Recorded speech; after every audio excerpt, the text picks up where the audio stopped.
¿Alguien que haya quedado con alguna duda de la clase anterior?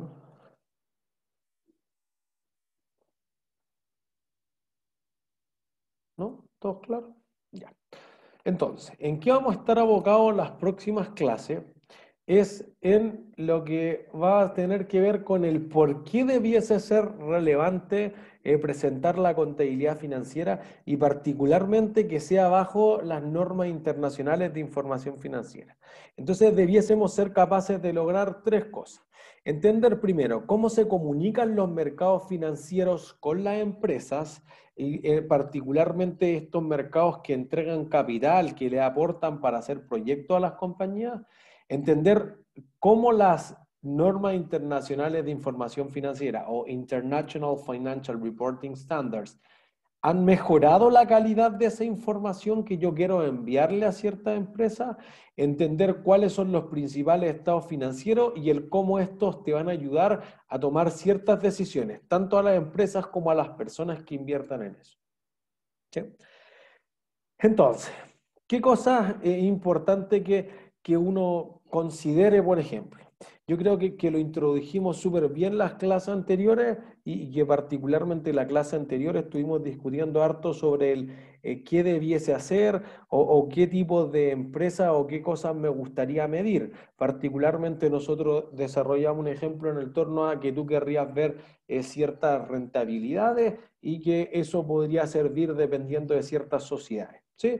Y ahí yo les subí el video respecto a lo que podían hacer o cómo se podían constituir las sociedades y particularmente cómo funcionaba la bolsa, ¿sí? Para que ustedes lo vean como complemento.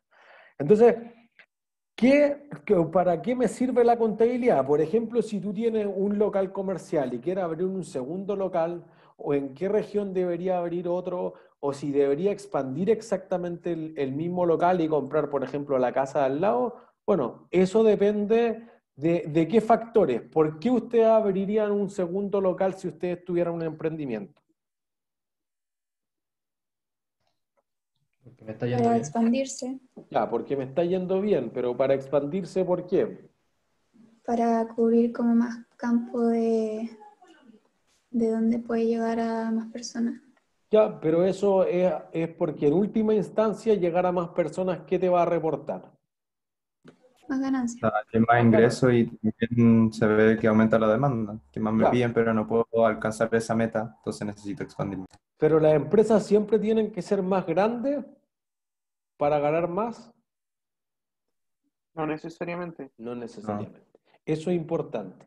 Entonces, por ejemplo, Casa Ideas. Casa Ideas es un caso clásico de que empezó a crecer, a crecer, a crecer y abrió tienda en todas partes y fue a Colombia y fue a República Dominicana y dijo, oye, pero quizás el comportamiento del consumidor en República Dominicana no tiene nada que ver con el consumidor chileno. Y en realidad empezó a tener años financieros bien negros, pues entonces dijo, ya voy a tener que empezar a cerrar. Y entonces, ¿qué tienda cierro? Si ustedes tuvieran que empezar a decidir, ¿Dónde le va peor, pues? Donde las que dan menos rentabilidad. o sea, digamos esto, miren, para que entiendan un poco en qué situaciones se enfrentan. Casa Idea, digamos que tenía muchas tiendas, pero digamos tres. Entonces, este tiene tantas ventas, tantas utilidades y tantos metros cuadrados de tienda. Entonces, digamos que vendía 1000, que tenía utilidades de 100, que esta vendía 2000 y tenía utilidades de 150, y que esta vendía 5000 y tenía utilidades de 300. ¿Ya? Y esta tenía metros cuadrados, voy a inventar, 100, que esta tenía 250 y que este tenía 120. ¿Cuál es tu mejor tienda? ¿Uno, dos o tres? La uno. La 3, La 3. La Tres. 3, ¿Por la qué? 3. porque tiene más ganancias. Más Tiene más No, porque ganancia en respecto a los metros cuadrados. Ah, ¿ven? Eso es lo que uno siempre quiere hacer con la contabilidad, compararlo con algo. Pero dijimos ya, ¿cuál es la mejor? Pero si yo tuviera que cerrar una, ¿cuál cierro? La La 2. uno. la 2. Yo creo la ¿Más que la uno? Habría como que Pero es, evaluarlo más pero por es que en detalle. comparación a los metros cuadrados, la 1 gana más a la 2. Pero ¿alguna pierde plata? No, ¿Y por qué debería cerrarla entonces? Porque la menos porque había que rentable. cerrar una.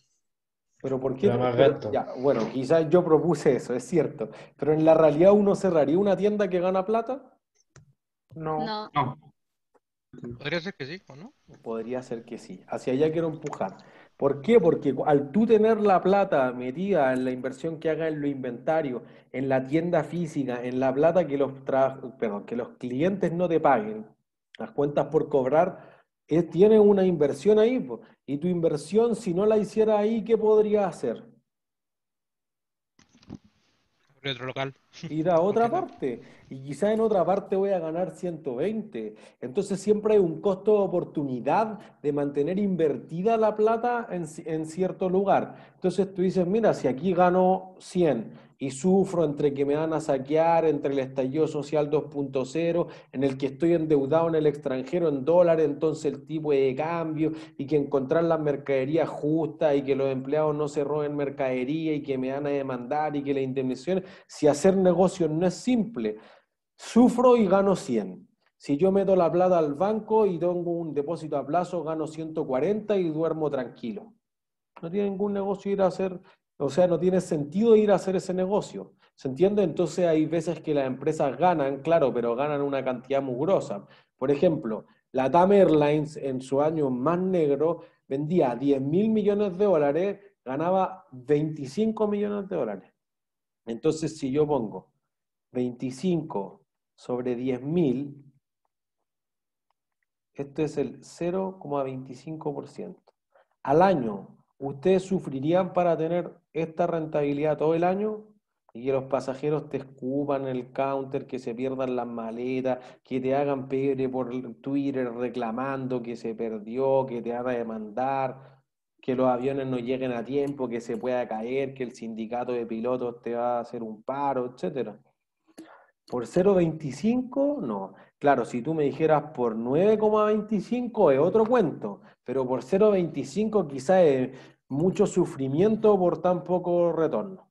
¿Se entiende? Entonces quizás las empresas quizás no solamente tienen que ganar algo que se ajuste al nivel de riesgo que están soportando en el negocio. Es una primera cosa. Ya, si hacemos una métrica, entonces quizás debería traspasar estos números a la pizarra, mejor para que quede más ordenado. Es más grande la pizarra. Entonces voy a decir, teníamos 3 tiendas, 1, 2, 3. Teníamos las ventas de 1.000, 2.000 y 5.000. Teníamos utilidades que eran de 100, creo que 150 o 120. A ver si vuelvo a las láminas. ¿Tendré todavía rayado? No, ya dejé la embarrada. Era 150. 150, gracias. Y el otro era 200, 300. 300. 300, 300. Gracias. Y entonces tenía metros cuadrados, si mal no recuerdo, eran 100 metros cuadrados. Esta eran 250. 250. Y este era 150. Sí, puede ser. Ya creamos que era 120. así. 120, gracias. Listo.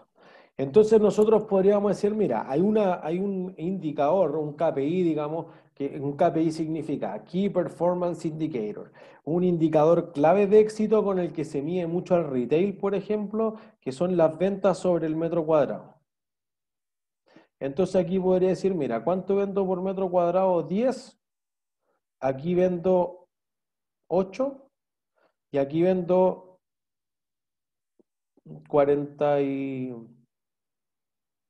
41 y fracción, digamos 42 ya. Para hacerlo cerrado, voy a vender 42. ¿Se entiende? Entonces, si yo hiciera un ranking, me voy a cambiar de color. ¿Cuál es la mejor según este indicador? La 3. La 3. Ya, entonces esta es la primera. Esta es la segunda y esta es la tercera. ¿Sí? Si yo cambio de indicador, por ejemplo, podría haber el margen de utilidad. Entonces, si yo digo utilidad partido por las ventas, vamos a decir 100 partido 1000, ¿cuánto me da? Porcentualmente.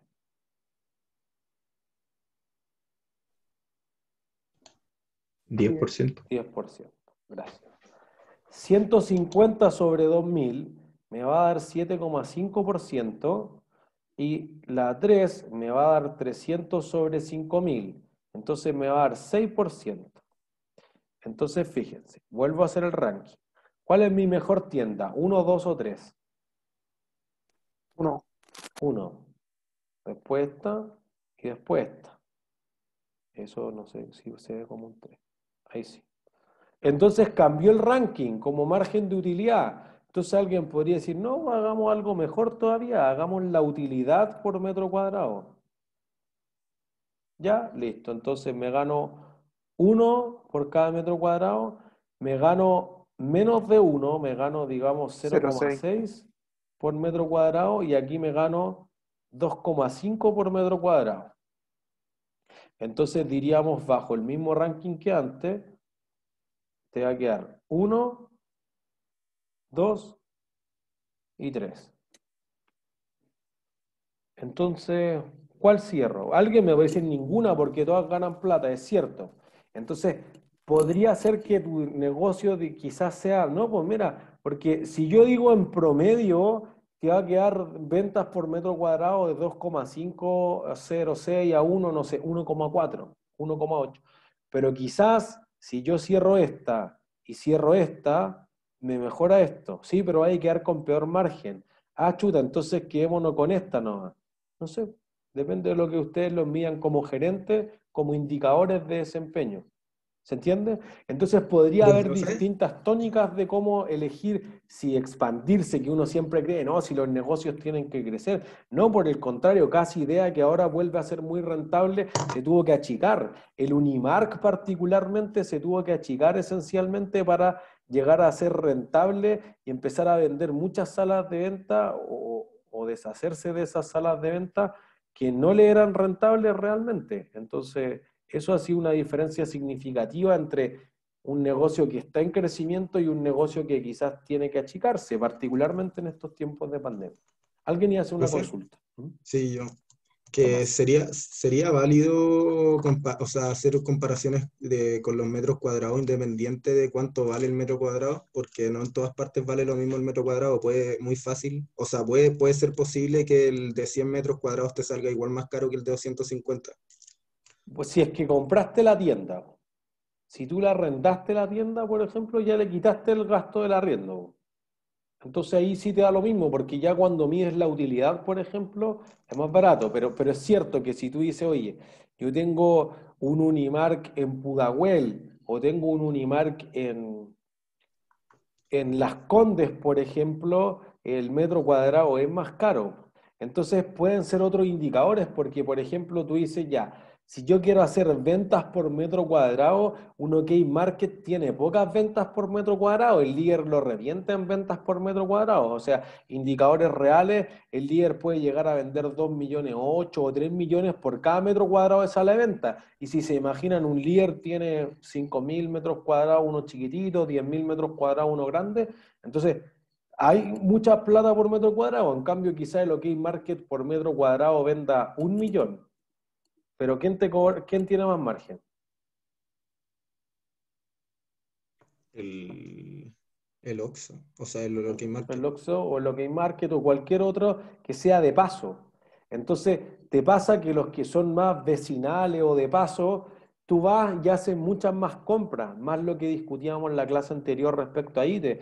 Tú vas y el ticket promedio es más bajo, pero el margen es más alto. El líder, por ejemplo, en productos que saca 0%, esto yo siempre lo discuto con mi amiga la Fran Abate, se mira, atún, margen 0%, lo vendo al costo. Entonces, ¿para qué vendía atún? Bueno, ¿alguien se ha comido un atún solo? No. Atún en lata, obviamente. ¿Qué compro entonces? Además del atún. mayonesita. Mayonesa, mayonesa. Una ya, mayo. ahí está el margen.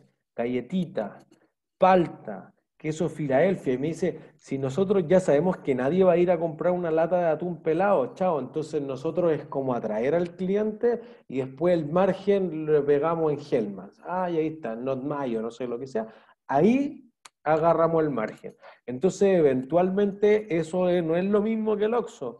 El Oxxo no, todos los productos tienen que generar un margen brutal, pues, pero en vez de ir a hacer la fila al supermercado o de la botillería, chao, voy y la promo, claro, es más cara ahí, pero eventualmente me ahorro eso. Y eso quizás es lo que ha funcionado sumamente en estos tiempos, sumamente fuerte ha sido ese segmento de negocio del mini market que se ha reflotado, porque obviamente no puedo competir con los precios del líder o del Jumbo por el poder de negociación que tiene el Totu, el Jumbo, el Unimark, etcétera, pero eventualmente estar 1 hora, 2 horas, 3 horas, el riesgo de contagio en un supermercado grande, mejor voy al mini market. Pero el mini market te vende el kilo de palta a 5 lucas, no a 3.000, que ya también igual es más caro que la feria, pero de nuevo es una cosa más de destino. Es igual que uno dice, mira, el outlet, claro, el outlet lo pongo lejos porque voy a ir una vez y decíamos en la clase anterior y lleno el auto, chao. Bueno, es un modelo de negocio distinto. ¿Entiendes? Entonces que en algunos casos tú tienes mucha rotación del inventario, que es algo que vamos a discutir súper harto entre la prueba 2 y el examen. O sea, mira, aquí todos los días entra y sale, o tú vendes pan, ya, pues todos los días compro y vendo esto, ¿se entiende? Pero quizás tú vendes televisores, ¿no? Pues el televisor pasa ahí 1 mes, 2 meses, o tú vendes Ferrari, claro, vendo uno cada 6 meses. Tú vendes autos Tata Motors. El Tata Nano, el auto más barato del mundo, $2.500. No tiene maleta, no tiene radio, no tiene ni una cuestión, pero el más barato del mundo. Ya eso lo vendo todos los días. Chao. Entonces tú te dedicas a vender Citycar, mucho flujo. Tú te dedicas a vender autos de alta gama, poco flujo, altos márgenes. ¿Se entiende?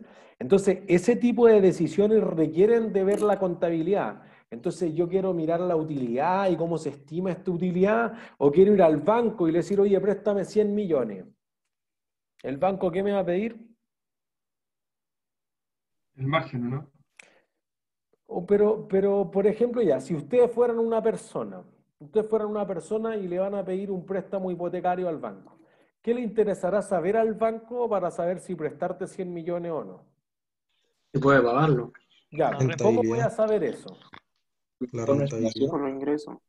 Con los ingresos ya. O sea, claro, la rentabilidad y todo esto que hemos discutido, pero bajémoslo quizá algo más trivial por si a alguien no le... Quizás nos fuimos en algo muy sofisticado. La persona. Ya, entonces, ¿de dónde provienen los ingresos de una persona normal?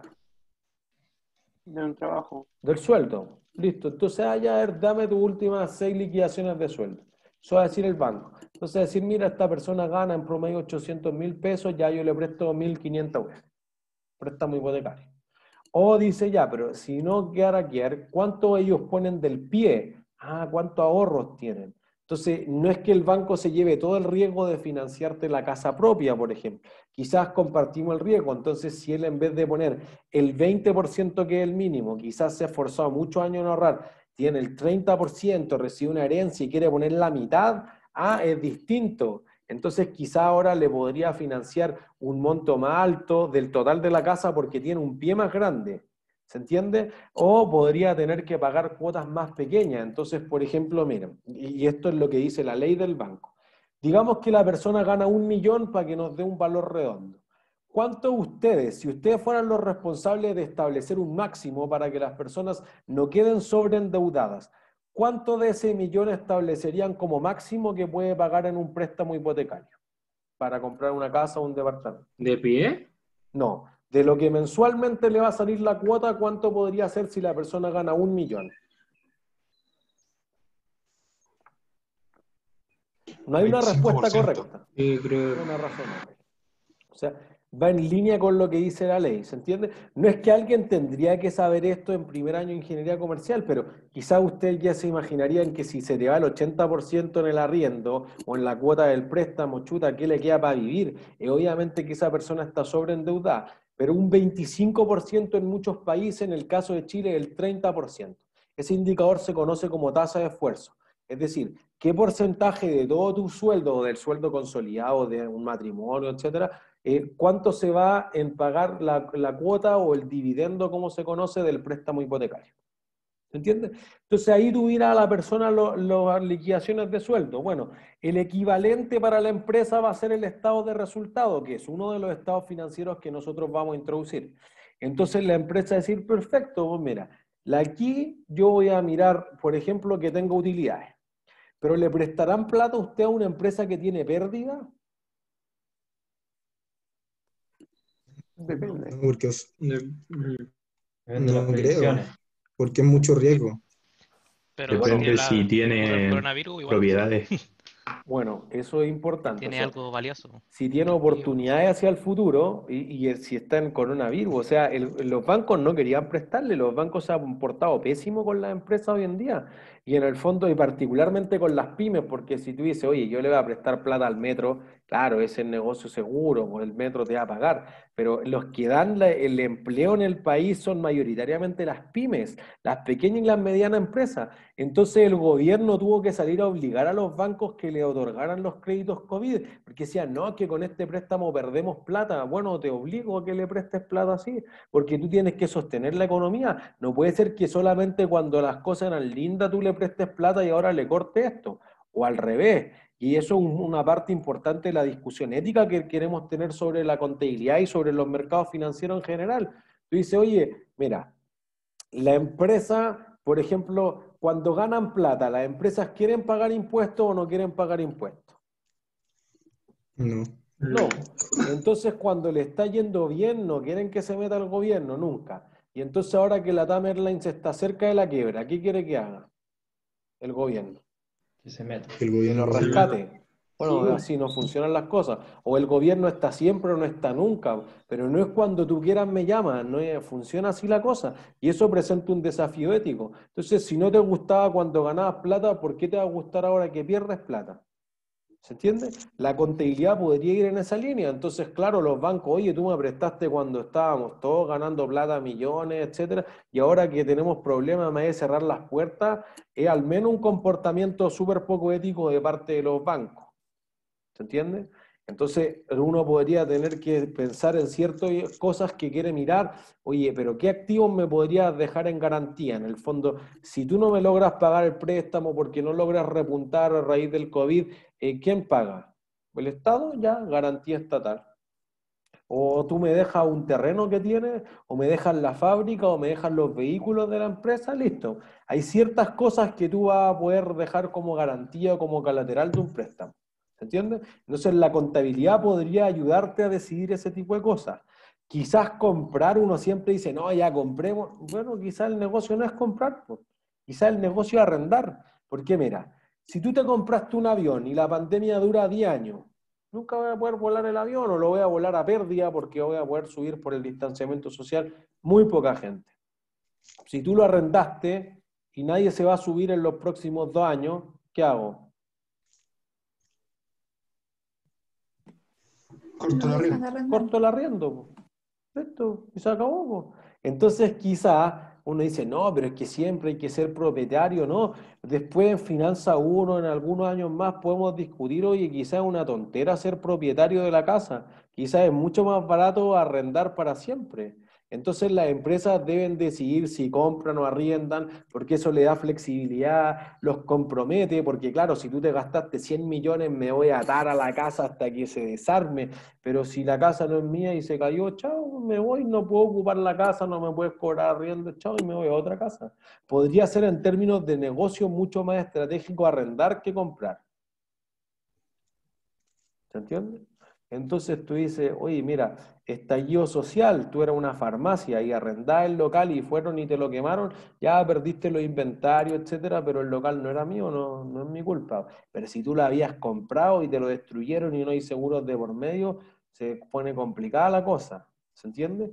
Quizás estudiar, por ejemplo, estudiar y durante 4 años y tener que pagar a la universidad, que no es nada de barata, entonces tener esa cantidad implica que usted o ustedes quizás nunca lo pensaron, pero quizás uno lo iba a pensar. ¿Por qué vinieron a estudiar? Aparte de por el placer de aprender.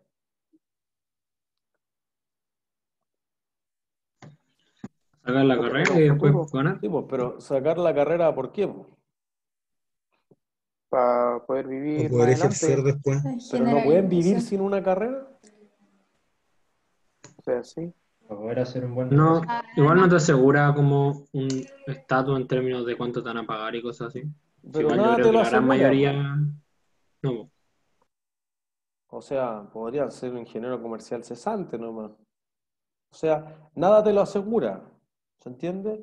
Entonces O uno poder tener podría mayor decir, oportunidad de trabajo. ya, por ahí va. Y tu oportunidad, o sea, al menos uno dice, mira, si entro a trabajar sin experiencia alguna, ¿cuánto voy a ganar? Sin ningún contacto, además. Denme una cifra.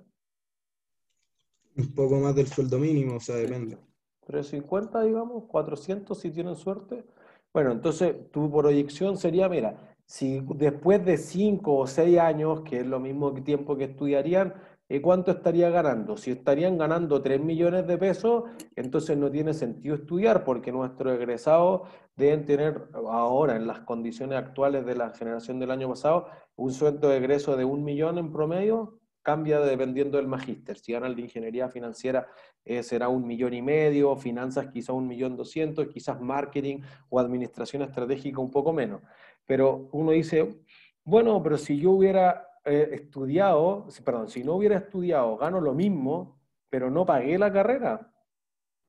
Si lo pagan ustedes o lo pagan sus papás, bueno, pero hay 20 millones, 25 millones de por medio que me ahorré. Entonces quizá alguna decisión debiera ser adquirir experiencia laboral o estudiar. Y esto pasa a todo nivel. Después ustedes van a salir de la carrera y en 10 años más van a decir, ya, quizás deben haber nuevos conocimientos o otras cosas que estén haciendo la empresa y hay actualización. Y por eso normalmente en los programas se hablan de formación continua. O sea, nadie nunca deja de aprender. Y después tú te fuiste y te dedicaste a Big Data o a inteligencia de negocio, algo que quizás hace 10 años no se veía. O quizás tú te dedicaste a supply chain, entonces ahora como soy el gerente de logística de no sé qué empresa, quiero ver mejor más modelos de optimización, o quiero ver programación, o quiero ver otras cosas que quizás no fueron el fuerte en la universidad. ¿Se entiende? Entonces quizá el cuánto más o cuánto menos puede provenir de la contabilidad, sea para la empresa o sea para las personas. Si tú ganaste plata, ¿debería pagarle dividendo o distribuírsela a los accionistas o no? ¿A los dueños de la empresa? ¿Cómo Usted mencionó podría en la clase repetir? pasada que sí, ¿Cómo que fue? es obligatorio. Ya, hacia allá voy. Si yo tengo ganancias, debiese distribuir una parte de esas utilidades como dividendo a los accionistas. Nosotros decíamos que si fuese una sociedad anónima abierta, debiese ir en esa línea, porque la ley lo obliga a pagar 30%, pero creo que lo dije y si no lo repito, solamente en Chile te obligan a pagar el 30%, en Brasil te obligan a pagar el 25% y unos casos muy especiales en Grecia y Alemania, que son casi nada de empresas, te obligan a pagar. En todo el resto del mundo pueden haber empresas notablemente exitosas, tipo Amazon, que nunca en la vida, en 23 años que lista en la bolsa, ha pagado un solo dividendo. Y a nadie le preocupa, porque una acción que valía, lo revisé ayer en la mañana con la gente del electivo, era $3.600 la acción, que valía cuando se listó en la bolsa en el año 97 $1. Pero claro, ahora Amazon es sólido. El año 97, entonces decían, ¿qué es estupidez de comprar por internet? ¿Qué será esa estupidez de Netflix de ver películas por video? Todos iban al Blockbuster. Entonces Netflix el año 2002 hacía el ridículo. ¿Cómo se te ocurre que la gente va a ver las películas así? Tiene que tener CD, tiene que ir al cine, tiene que tener el DVD, el VHS, lo que sea, el Blu-ray. Bueno, en ese momento era una apuesta sumamente riesgosa. $1 la hubieran comprado, hoy día valdría $3.600. Hubieran ganado 359.000% de rentabilidad. No hay una acción en toda la historia del mundo que haya tenido una rentabilidad tan alta como Amazon.com. Es la acción más exitosa de todas. Por eso que es la segunda empresa más valiosa de toda la bolsa después de Apple. Y por mucho tiempo fue también la acción más valiosa. Entonces uno dice, bueno, pero ¿cómo ha crecido? A punta de reinvertir la utilidad en el negocio. Si no tenía nada, cuando se listó tenía puras pérdidas, patrimonio negativo como por 4 años, o sea que era una empresa que en el sentido contable estaba quebrada, pero alguien se la jugó por ella y sobrevivió y repuntó y ahora es lo que es. ¿Se entiende? Entonces quizás la empresa tiene que tomar una decisión y dice, ya, pero yo seguro que retengo la utilidad, es decir, no te las pago a ti, fuera de que no sea tampoco una sociedad anónima abierta, porque esos son las menos de las sociedades. O sea, si usted tiene un negocio, venden y dicen, ya, pues, no sé, traje productos de China por 1.000.000, los vendí en 2, ya me gané 1.000.000. ¿Podrías carretearte el 1.000.000? O podría decir, bueno, ahora ¿por qué no ocupo los 2.000.000 que tengo para comprar 2.000.000 y lo voy a vender por 4? Y los 4 para generar 8, y así sucesivamente hasta que decir, ya, pues, ¿cuándo dejo de reinvertir esas utilidades y empiezo a vivir las utilidades? ¿Se entiende? Entonces, es una cosa que yo he discutido harto con mis ayudantes, particularmente cuando egresan. En realidad uno sale del magíster de finanzas y dice, ya, ahora hay que ganar plata, etcétera, y trabajan sábado, domingo, hasta las 4 de la mañana. ¿Cuándo vas a vivir las utilidades? Está bueno, súper bueno que tenga harta plata en el banco. ¿Y de qué te sirve? De nada. No tienes vida. Entonces quizás debe haber un balance. Lo mismo ocurre para la empresa. De repente quizás no hay que seguir creciendo más, lo que planteamos con Casa Idea. Quizás hay que tener una cantidad razonable de... O sea, le pasa mucho a los restaurantes. Los restaurantes que pueden ser súper exitosos en una locación, quizás no es multiplicable. Tío Manolo. Tío Manolo tenía un solo local en Ñuñoa y en Maratón que le iba excelente, y era como picada porque como quedaba Soprole cerca, los camioneros, etcétera, pasaban. Cuando empezó como a franquiciar y a abrir local en todas partes, se volvió mucho más malo. ¿Se entiende? Entonces, particularmente estos negocios que dependen mucho de que lo conozcan los fundadores, entonces que tienen una expertise, un know-how del negocio, quizás tienen que mantenerse a ese volumen y son súper rentables con un local, pero con 2 locales o con 3 locales esto no es escalable. ¿Se entiende? Y a veces sorprende esto. Entonces, por ejemplo, Netflix operacionalmente puras pérdidas. Uber nunca en la historia operacionalmente ha tenido un solo dólar de utilidad. El único año que ganó, pero no operacionalmente, haciendo otros negocios, fue el año que le vendió la operación de Uber China a Didi. Todo el resto de los años un desastre de negocio, y cada vez que vende más, pierde más plata, porque se gasta una brutalidad en publicidad. Igual que Entel. Entel se gasta 500.000 millones al año en pura publicidad, y el negocio resulta desastroso. Particularmente Perú. Perú le va pésimo a Entel Perú, que es cuando fue a comprar Nextel. Y entonces, bueno, las empresas muy grandes también hacen malos negocios, o las que uno cree que le estarían yendo súper bien. No es así. Rappi nunca ha tenido un solo peso de utilidad, para que se hagan una idea. ¿Se entiende? Entonces quizás las empresas pueden verse súper exitosas, pueden aparecer a cada rato en la tele, o en publicidad en YouTube, etcétera, o en Instagram, claro, pero eso cuesta, pues, y eso quizás le trae puras pérdidas. ¿Se entiende? Entonces quizás a veces el negocio no es agrandarse, es achicarse. ¿Sí? Emprender o ser dependiente. ¿Cuál es la gracia de ser tu propio jefe?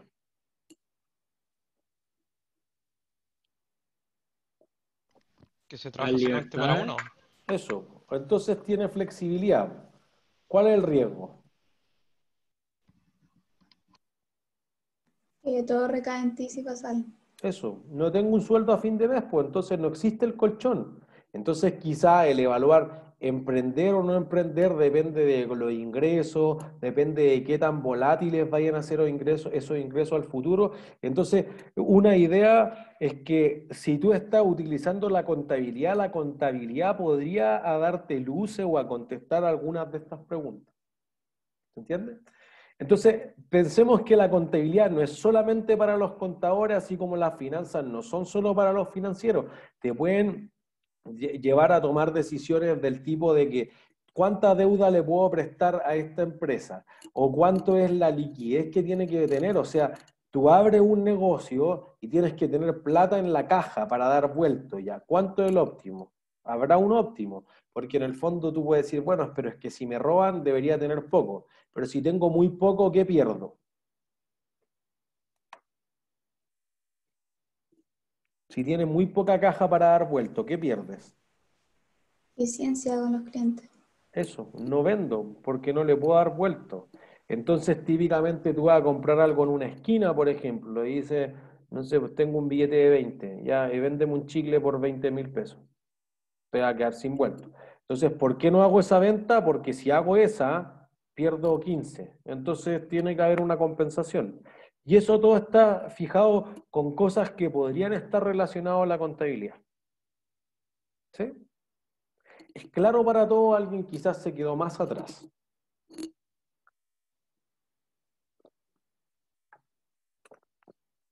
¿Todos claros? Claro, sí. Perfecto. Entonces, la contabilidad tiene un resultado final, estado financiero. Que después nosotros vamos a hablar del estado de situación, de flujo de caja, de resultados, etcétera. ¿Y qué cosa hay ahí? Pero la contabilidad trata de comunicarse con distintos usuarios. Entonces, quizá algunas empresas quieren estar buscando ciertas cosas. Nosotros decíamos, por ejemplo, y esta era un poco la definición que nosotros dábamos en la clase pasada, que ahora ya la formalizamos. Uno tiene empresas con fines de lucro y sin fines de lucro. Entonces, por ejemplo, una empresa con fines de lucro, ¿cuál será el fin de la empresa? Utilidad. Ganar plata, listo. Pero después, y lo van a ver en detalle en recursos humanos, jamás le pongan misión ganar plata. Todas las empresas que tienen como misión ganar plata son un desastre financieramente. Tu misión es ser el mejor, entregar el mejor producto al cliente, tener la relación más cercana, entregar la mejor salud, anda a saber otra cosa que es distinta a ganar plata y quizás tangencialmente ganes plata. ¿Sí? Una institución sin fines de lucro seguro que tiene otra misión. Tiene que cumplir con un rol con la sociedad, como una biblioteca, como un zoológico, como un museo, por ejemplo, como ciertos hospitales, etcétera. Entonces tu opción no es ganar plata. Y ahí la pregunta obvia, ¿una institución sin fines de lucro debería ganar plata o no debería ganar plata? Si es que para invertirla en la organización, está bien, ¿o no? Eso. Debería repartirla. Eso, no debería repartirla. Perfecto. Esa es la diferencia que hace. Entonces, cuando dicen, mira, oye, las universidades están lucrando, sí, podría ocurrir en algunos casos la superintendencia fue encima de algunas universidades y ahora nosotros, o al final nosotros abríamos los estados financieros, podríamos decir, mira, la utilidad, la universidad, perdón, gana una cantidad de dinero. ¿Cuánto gana? Bueno, no sé, por lo suficiente para volver a pintar, para comprar más libros, para mejorar el gimnasio, etc. Entonces, puede ser que gane. Lo que pasa es que esas utilidades o esos superávit no pueden retirarse de la empresa. ¿Se entiende? Entonces, cuando uno pone en perspectiva, uno dice, por ejemplo, nosotros mostramos los estados financieros de la universidad la clase pasada, ¿no? ¿O yo estoy perdido? Sí, Sí, lo mostró. La mostramos. Entonces, vendía aproximadamente, o ingresos tenía la universidad, 80.000 millones de pesos al año. Resultado, superávit, que sería lo más correcto, era 4.000 millones. Entonces, 4.000 millones ¿es mucha plata o es poca plata? comparado con lo que invirtió. Eso es importante, la idea de comparabilidad. Entonces, digamos que tu utilidad fue 4.000 millones, tus ventas son 80.000, bueno, ingreso. Ingreso es el concepto correcto, no quiero perpetuar conceptos incorrectos.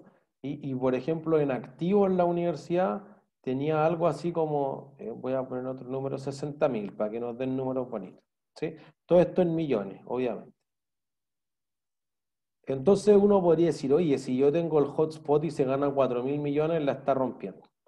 Si la universidad comillas, gana 4.000 millones sobre 80.000, en realidad al verlo porcentualmente es 4 sobre 80. Y eso porcentualmente es el 5%. 5% de margen, ¿es mucho?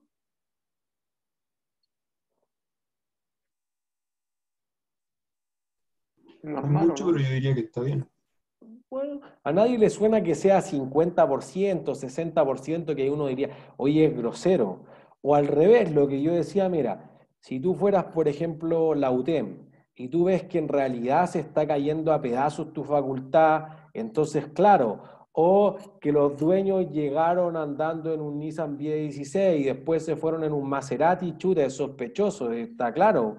Entonces, podría haber una diferencia, pero si tú dices, oye, la plata, estos 4.000 millones, se tiene buena infraestructura, buenos computadores, hay disponibilidad de libros, se tiene un fondo de beca, etcétera, nos da para sospechar, insisto que esto quizá es una evaluación que hay que hacer 1 a 1, y eso es lo que hace el Ministerio de Educación o la Superintendencia de Educación, que encuentre esto, que quizá hay otras formas de sacar la plata. Entonces han encontrado, pero si tú dices te quedan 5%, y me parece que en renovación de equipamiento, en otras inversiones necesarias para laboratorios, por ejemplo, que en ingeniería o en diseño son mucho más importantes utilizar, o por ejemplo para mantener un campus clínico. En el caso de la Chile, el Hospital Clínico de la Universidad de Chile pierde una cantidad brutal, 7.000 millones. Entonces en algún momento preguntaron, oye, ¿debiera haber una evaluación financiera del hospital? Bueno, no, mantener un campus clínico tiene otro sentido. Se fijan, no es solamente una institución sin fines de lucro, que era el 2 que poníamos acá, también una institución gubernamental. Entonces tiene que tener un campus clínico, eso es caro, porque hay que hacer procedimientos que son costosos, gratis a ciertas personas para que hagan el internado, los estudiantes, etcétera. Bueno, entonces quizás tiene otro fin más que solo ganar plata. Y les diría que las empresas transversalmente, todas las que están abiertas en bolsa y son gigantescas, ya han entendido que ganar plata no los va a llevar a ganar plata. Hay muchos más estándares ahora de que sean ecoamigables. Las empresas ven que le está yendo muy bien, que los fondos tienden a aportarles porque tienen una responsabilidad social empresarial, es decir, si han ganado plata, han devuelto mucho a la sociedad de otra forma, de forma importante, les está yendo mejor. Las que son más equitativas, por ejemplo, creo que lo mencionaba la clase pasada, pero las empresas que tienen CEO mujeres, gerentas generales mujeres, son mucho más rentables en la bolsa. Entonces, paridad de género es algo que se está viendo más, que sean carbono neutral en Europa, es decir, que si contaminan mucho, planten muchos árboles, ocupen mucha energía renovable como paneles solares, molinos eólicos, etcétera, van en esa línea.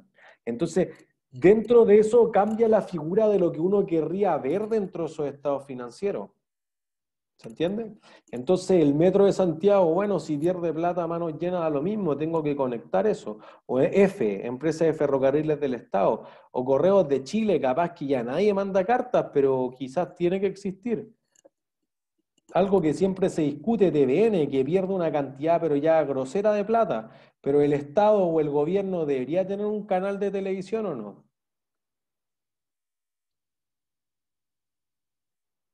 Sí, pues. ¿Sí? Entonces podría estar comprometido igual que con el Banco Estado, etcétera. ¿Sí? A todo evento los voy a tener. ¿Se entiende? Pero alguien podría decir, bueno, claro, si me cuesta 1.000 millones al año es razonable. Si me cuesta 100.000 millones al año TVN, no sé. Quizás deberíamos cortarlo. Bueno, esa es la evaluación que uno debía saber. En alguna parte habrá un punto en el que uno dice, mira, yo estoy dispuesto a hacerlo por tanto, no estoy dispuesto a hacerlo por tanto, pero tienen un fin distinto. ¿Se entiende? Entonces, esas compañías debiesen tener ciertas características que la hacen diferir en ese sentido de otras empresas que más bien son sociedades anónimas abiertas, que son las más grandes que nosotros vamos a ver, que tienen que maximizar ciertas cosas. ¿Sí? ¿Dudas hasta ahí? ¿No? Entonces, si uno las pone en términos de la sociedad anónima, las de responsabilidad limitada y las por acciones, nosotros decíamos que las abiertas tienen que tener al menos 50 accionistas, que si son cerradas no se transan sus acciones al público, pero tienen que tener al menos 50 accionistas para ser sociedad anónima. ¿Sí? Abiertas, ojo, o sea, digamos al revés. Si tienen más de 50, están obligadas a convertirse en una sociedad anónima abierta. ¿Sí? Si son cerradas, no están obligadas en ese sentido. Si son limitadas, podrían ser empresas unipersonales, que esa era, y creo que alguien me preguntaba, y por eso encontré súper bueno el video que les compartí en webcurso, que alguien decía, oye, hay una sociedad que responde hasta con el patrimonio personal, si esa es la sociedad unipersonal. Cuando es una EIRL, no es una persona natural, es una persona jurídica. Entonces, no me acuerdo exactamente quién, pero que está bien interesado en eso, por si van a formar su emprendimiento, vean el video, es cortito, y ahí te explica justamente cuáles son las ventajas y desventajas de formar cada uno de esos tipos de sociedades, porque Lo que le pasa más a las empresas es que uno forma cualquier cosa al principio porque dice, ya, si algún día empezamos a ganar plata, después nos preocupamos de armar bien la empresa. Bueno, es que después los desafíos van a ser mayores y al final como que te va a traer problemas esto con los bancos, porque la constitución de la sociedad está mal hecha, entonces quizás hacer las cosas ordenadas del principio le puede sumar harto a una pyme para que le haga la diferencia entre que le vaya bien o que le vaya mal. ¿Entiendes? Entonces podría ser una empresa individual o de varias personas, clásicamente la empresa limitada. ¿Sí? Y entonces, perdón, alguien iba a hacer una consulta. Que no me quedó claro, usted había dicho que las sociedades anónimas son empresas que sí tienen más de 50 personas, ¿cierto? La abierta, perdón, si yo dije que ambas, era un error. Ya, solo la abierta, ahí pasan a ser obligatoriamente sociedad anónima abierta. Claro. Ya, vale, gracias. Tal cual. Entonces, ¿cuál es la razón de por qué una persona querría formar una empresa individual de responsabilidad limitada? Hay una razón de negocio. ¿Por rapidez o no? No. Porque pues si es por rapidez, lo más rápido es no formar nada. Tiene que haber otra razón, una razón económica, pues no es solamente... ¿Qué cosa? ¿Podría ¿Por qué repetir? una persona querría formar una IRL? La pregunta que está al final en las láminas.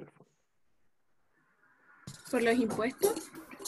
¿Porque quiere pagar impuestos? No, puede ser porque quiere reducir los que tiene. Porque sería como una empresa y no los personales.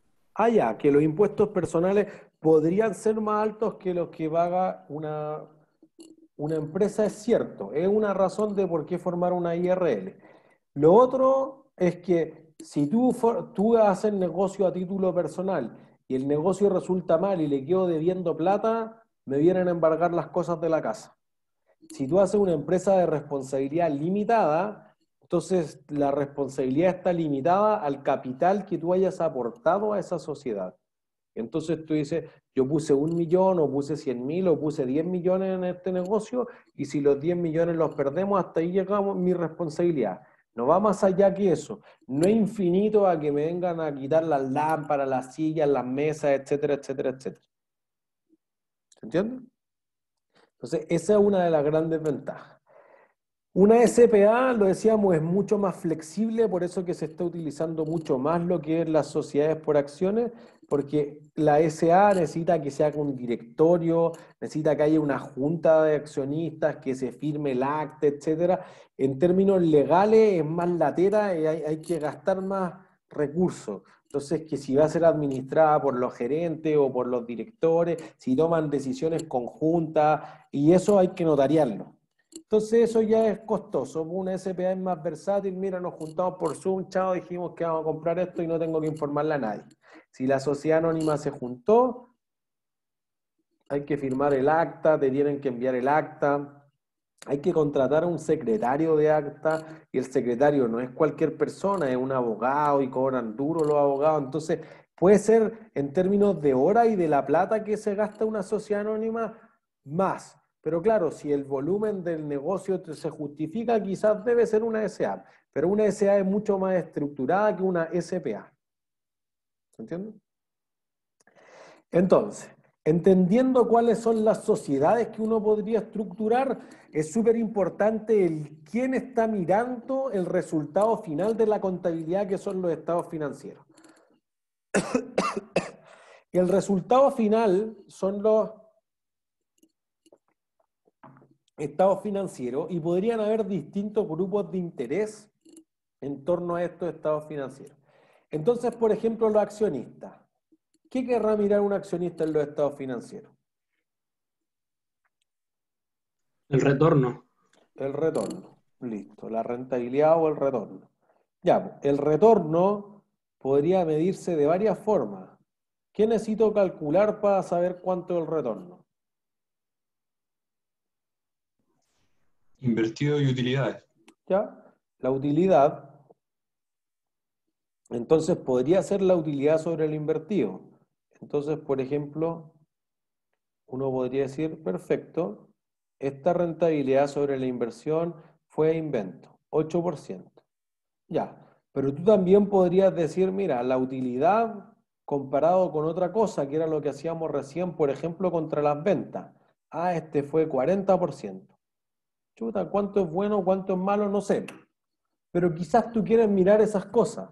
Entonces tú dices, perfecto, lo que yo quiero es que gane más que la competencia, que el negocio al lado, gane más que lo que me cobra el banco, gane más que un retorno que yo tenía en mi mente. Entonces yo hice este negocio hace años y ganaba 10, y ahora gano más de 10, lo encuentro súper bueno.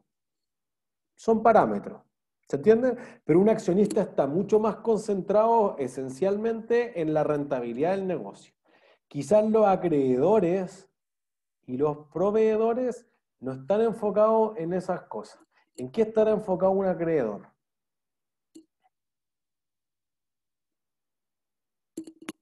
¿Qué querrá mirar o qué querrá saber?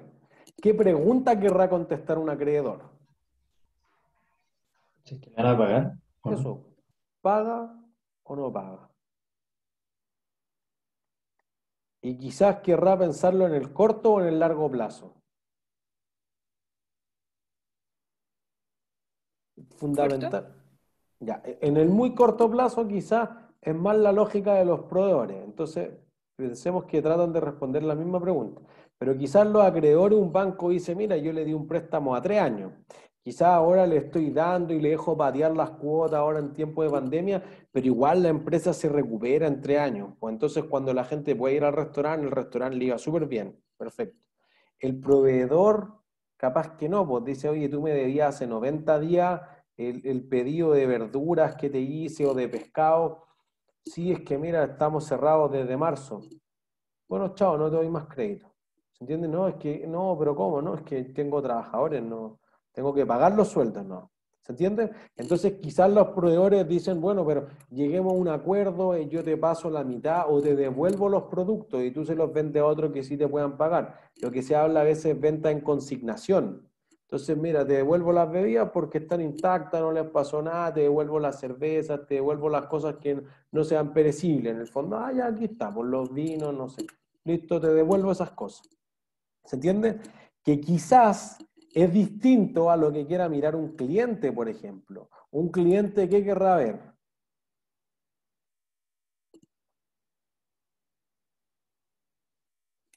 ¿Qué querrá saber un cliente de la empresa?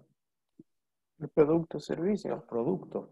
Entonces, por ejemplo, querrá ver los inventarios. Tú eres una empresa automotriz y te vas a comprar un auto. Entonces a ti te importa que la empresa en el muy largo plazo sea capaz de darte mantenimiento y venda las partes originales. Entonces si tú ves que la empresa tiene poco inventario y está fabricando poco y se llama Chrysler, capaz que vaya a quebrar, entonces chuta, mejor que no me compro un Chrysler. ¿Se entiende? Entonces no está enfocado en si gana plata ¿Eso o es no porque gana son plata. menos confiables? Claro, como que uno está buscando otras cosas. ¿Se entiende? Entonces, si tú tienes una relación de largo plazo, o sea, tú no te compras un auto hoy día y lo vendes mañana, tú tienes una relación de 2, 3, 5 años, 10 años, lo que sea, pero tú quieres quizás que te den ciertas partes, porque si la empresa quiebra en el fondo o si no tiene suficiente stock de inventarios, quizás después te va a fallar, pues entonces prefiero no comprar un auto que después le va a tener que poner partes alternativas siempre. Por ejemplo, ¿te entiendes? ¿Qué querrá ver un trabajador, por ejemplo?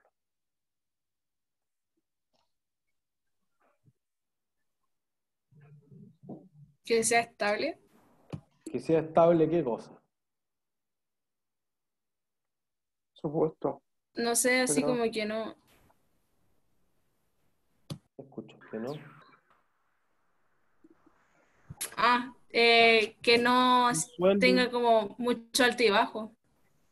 ¿Pero Que qué algunas cosa? ¿La veces utilidad, las ventas? la utilidad sí. Ah, ya. O sea, que sea más bien una empresa segura y segura en cuanto a utilidades. Pero si tiene pocas utilidades, ¿qué tiene? Quizás ese es un problema para el accionista, pero quizás lo que más le importa a un trabajador, ¿qué es? El El sueldo. trabajo. Beneficios laborales. La producción. Quizá, o sea, podría mirar esto en segundo orden, pero oye, el sueldo. Y si me echan, ¿qué me interesaría ver? Como ese bono que te dan, que te Finiquito. echan. La indemnización. La indemnización. Eso. Indemnización. Entonces, querría ver otra cosa. Y alguien podría decir, bueno, no, es que nos va bien, pero quiero que me paguen el bono por desempeño. Entonces tú me dijiste, mira, si vendo 10 millones a fin de año, te va a dar un bono de 1 millón. Listo, yo ya vendí los 10 millones. Pero la empresa llega a fin de año y no hay caja para pagar los bonos. Que te lo pagamos en 2 años. No, si me prometiste ahora. No, es que mira, que a los otros le fue mal, pero es problema de los otros, no a mí. Po. Si yo vendí lo que te dije. ¿Se entiende? Entonces quizás te interesa ver si la empresa se ha anticipado, un concepto que vamos a llamar provisión de esos gastos que vaya a tener a futuro. ¿Entiendes? O quizás otras cosas, las vacaciones. Oye, es que no te puedes ir de vacaciones porque no hay reemplazo.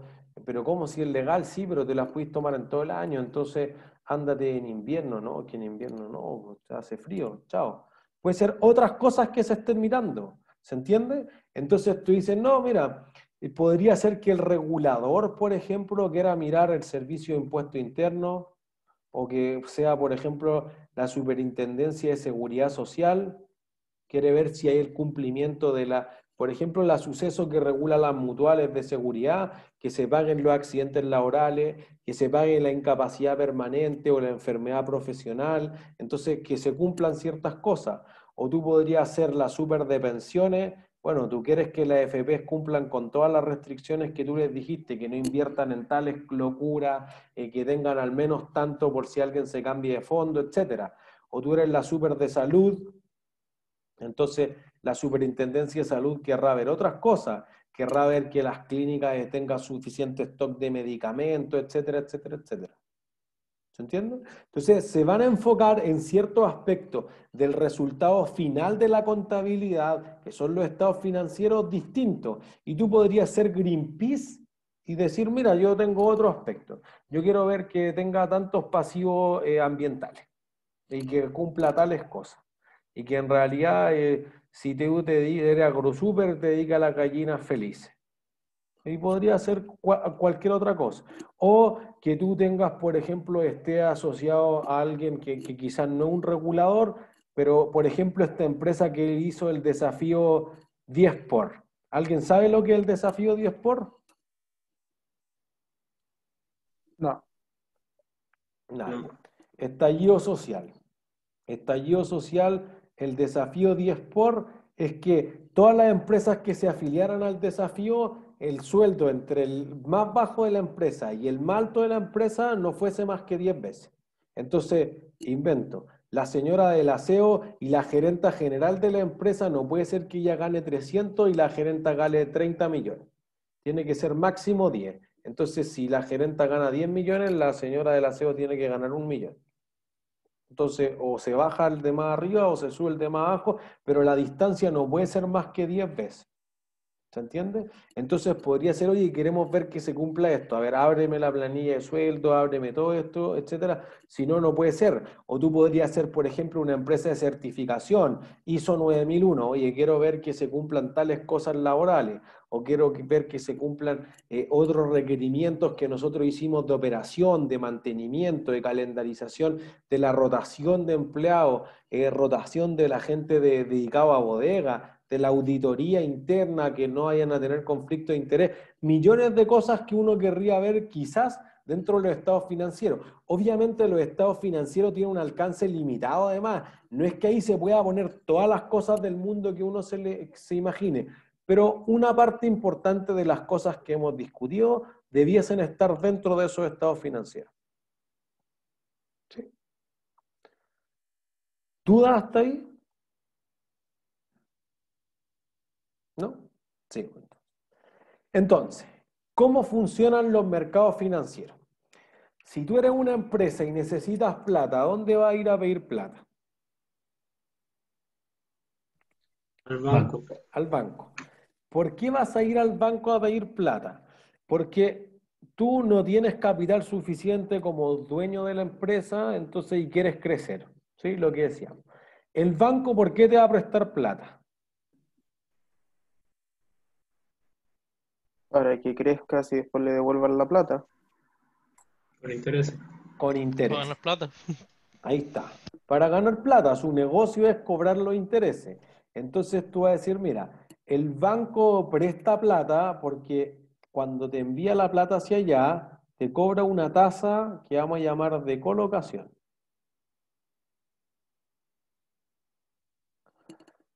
El banco, claro, dice ya, le va a prestar 10 millones de pesos a tal empresa, pero es poco probable que tenga su propia plata. Lo que hace el banco es ir a buscar a entidades más grandes que el banco, que tengan más plata que el banco. ¿Quién creen que tendrá más plata que el banco? Fondo de pensiones. Los fondos de pensiones. Entonces, cuando uno habla del mercado de capitales aquí, por ejemplo, está hablando de la administradora de los fondos de pensiones. En el caso de Chile, pero sería mejor colocar, de hecho, fondos de pensiones, porque podría ser el fondo de pensiones de los profesores en Canadá, por ejemplo, en Ontario particularmente, que es muy grande, el fondo de Noruega, los fondos soberanos de Malasia o de los países de los Emiratos Árabes, de Dubái, etcétera, que podrían ser públicos, no solamente tienen que ser privados. Pero los fondos de pensiones, por ejemplo, los Assets Under Management, los activos que tienen, ¿cuánta plata creen que tienen los fondos de pensiones en Chile? Pongámoslo en millones de dólares. ¿Todo el PIB creo que tenía? ¿O el Casi 80, todo. ¿Cuánto 90%? es eso? 200.000. 200.000. Listo. Otro jugador importante en ese mercado son las compañías de seguros. Las compañías de seguros tienen algo así como 60.000 millones de dólares. Los fondos mutuos, que son en el fondo, nosotros decimos, mira, queremos invertir en acciones de Amazon, pero yo puedo poner 10 lucas y ustedes pueden poner 30, otro va a poner 200 y listo, y lo juntamos entre todos y invertimos en puras acciones de Amazon. O de más cosas, obviamente, pero en el fondo es mutuo porque tenemos la inversión de todo y la repartimos. ¿Sí? Los fondos mutuos tienen un poquito menos, tienen algo así del orden de los 50.000 millones, y después ya tienes otro tipo de empresas. Private equity, fondos soberanos, hedge funds, otro tipo de personas, pero, o sea, de empresas, ¿sí? Pero digamos que quizás los que nos interesa a nosotros son retail, nosotros, quizás, digamos, gente pobre, y hay otros, los de alto patrimonio, son los NIMS, que son los no institucionales, o sea, no son empresas que invierten la plata de terceros, como los fondos de pensión, las compañías de seguro, etcétera, no institucionales de montos significativos. O sea, salió mal.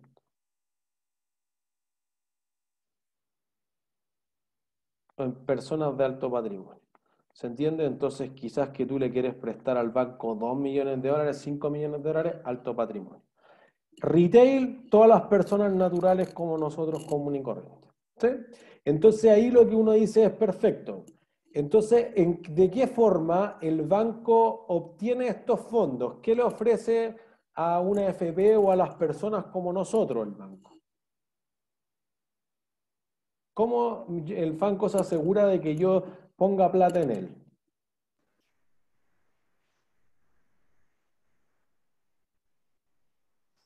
Con bajas tasas como de impuestos. O sea,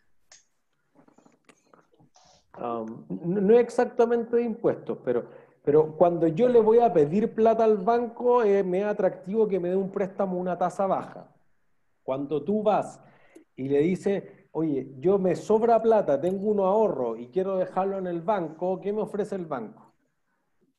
Retorno. Retorno. Entonces vamos a decir que hay una tasa de captación para atraer esos fondos. ¿Se entiende? Entonces lo que tú vas a decir ahí es, mira, el banco toma la plata de las personas, de la FP, de las compañías de seguro y capta esos fondos a una tasa. Y esa plata se la presta a las otras personas. El banco prácticamente no toca su patrimonio personal y se la presta a otras personas u a otras empresas y toma una tasa de colocación. Y con eso vamos a terminar la clase hoy día. Vamos a decir, mira, aquí hay algo que se llama el spread bancario. Entonces esto va a ser la diferencia entre esta tasa, SR es por rate en inglés, digamos, de colocación menos una tasa de captación. Ese es el negocio de un banco comercial. Yo le ofrezco a ustedes depositantes 3% de interés y le presto esta plata a una empresa que me paga 6% de interés. Y yo me gano esa diferencia de 3% y así funciona la plata. ¿Se entiende? Y eso se hace a escala de préstamos, por ejemplo, que es lo más básico, lo que vamos a ver aquí. Pero, por ejemplo, en el siguiente curso, en Conta 2 ya, o Conta Financiera desde el próximo año, va a ser bonos o acciones o contratos de leasing que ya son más complejos de valorizar. ¿Sí? ¿Cómo sé si prestarle o no prestarle plata? O, por ejemplo, si tu empresa es muy grande, tipo Codelco, Cencosud, Falabella, etcétera, y tú quieres que esa empresa se salte al banco que en el fondo esté intermediando, está agarrando tu plata y prestándomela a mí, ganándose la diferencia, bueno, puedo ir a hablar directamente con la FP. Entonces yo soy el metro y necesito construir estaciones y le digo, mira, quiero 500 millones de dólares. ¿Qué le tengo que ofrecer? Intereses. Pues entonces quizá yo le ofrezco intereses mejores que lo que me daba el banco, entonces la FP dice, mira, si tú me das 4% es mejor que el 3% que me da el banco. Y por el otro lado dice, ya, yo te pago 4%, porque en realidad el banco a mí me cobraba 6% por prestarme la plata y tú me vas a cobrar 4%, los dos podríamos ganar. ¿Se entiende? Y es ahí la idea de que los fondos de pensiones, cuando reinvierten en las economías locales, son un buen impulsor del PIB. Seguro que después en macro eso lo pueden ver más con la profesora Marinovich, con el profesor Avenzini, etcétera, pero eventualmente saltarse al banco te crea eso. Los fondos de pensiones reciben mejores intereses que hacen crecer más el fondo que tienen ahorrado los cotizantes para mejorar las pensiones, y por el otro lado la empresa gasta menos en intereses, entonces quizás la utilidad para su accionista es más alta. ¿Se entiende? Entonces genera algo positivo el cómo saltarse al banco. Si yo le creo o no le creo a la empresa, próxima clase. ¿Sí? ¿Dudas? ¿Todos claros? ¿No? Listo. Ha sido todo por hoy entonces. Que estén súper Tengo bien. una duda, profe, pero respecto al texto para el control, que no Control entendí muy de bien el concepto de contabilidad de devengo.